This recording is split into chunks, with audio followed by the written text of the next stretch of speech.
Après avoir présenté le Jefferson Curl et les risques probables dans une pratique de musculation liée au dos, voyons comment cet exercice peut être intéressant pour l'assouplissement.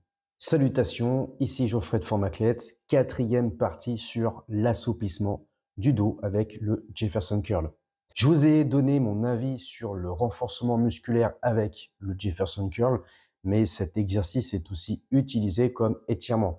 L'autre intérêt de pratiquer du Jefferson Curl est que cela étire la chaîne postérieure du corps. Des raideurs dans la chaîne musculaire postérieure avec le fascia thoracolombaire, les ischio-jambiers, les carrés des lombes et les fessiers peuvent être responsables du mal de dos. Si les pratiquants qui se renforcent avec Jefferson Curl ressentent des soulagements de douleur de dos, je pense plutôt que c'est dû au fait d'avoir étiré cette chaîne musculaire postérieure et non pas parce qu'ils auraient renforcé leur lombaire en flexion. Et s'ils ressentent un bien-être général quasi immédiatement après quelques répétitions du Jefferson Curl, c'est aussi parce qu'ils ont dans la phase de flexion la tête plus bas que le cœur.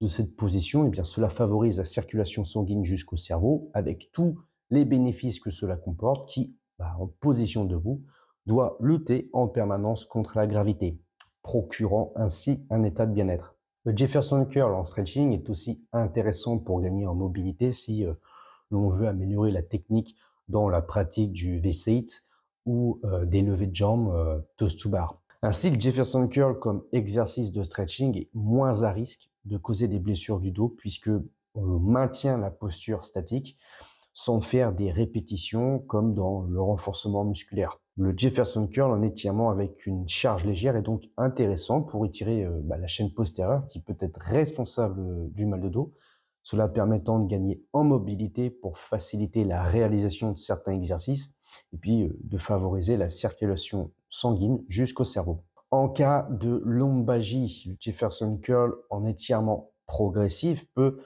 soulager le lumbago en relâchant des spasmes musculaires et en redonnant une certaine mobilité dans la flexion lombaire. En revanche, s'étirer au-delà du sol en étant surélevé avec une charge additionnelle n'est sans doute pas une nécessité pour des personnes lambda et peut même engendrer des blessures. Quoi qu'il en soit, il est important de rester à l'écoute de son corps parce que c'est lui qui a le dernier mot. D'ailleurs, dans la cinquième partie, je vais présenter un autre avantage du Jefferson Curl pour développer la conscience corporelle. Si vous voulez retrouver des étirements spécifiques pour le mal de dos, on a créé plusieurs modules avec Sarah, qui est physiothérapeute et kiné, plusieurs modules dans lesquels vous allez trouver les étirements à la fois debout, allongé, avec les différentes progressions qui vont relâcher les muscles spécifiques en lien au mal de dos. Vous pouvez retrouver donc ce programme qui est bien-être du dos, ce guide complet, dans la description de cette vidéo ou autrement sur mon site formaclette.fr. Sur ce, à la cinquième partie pour le Jefferson Curl. Forme à vous.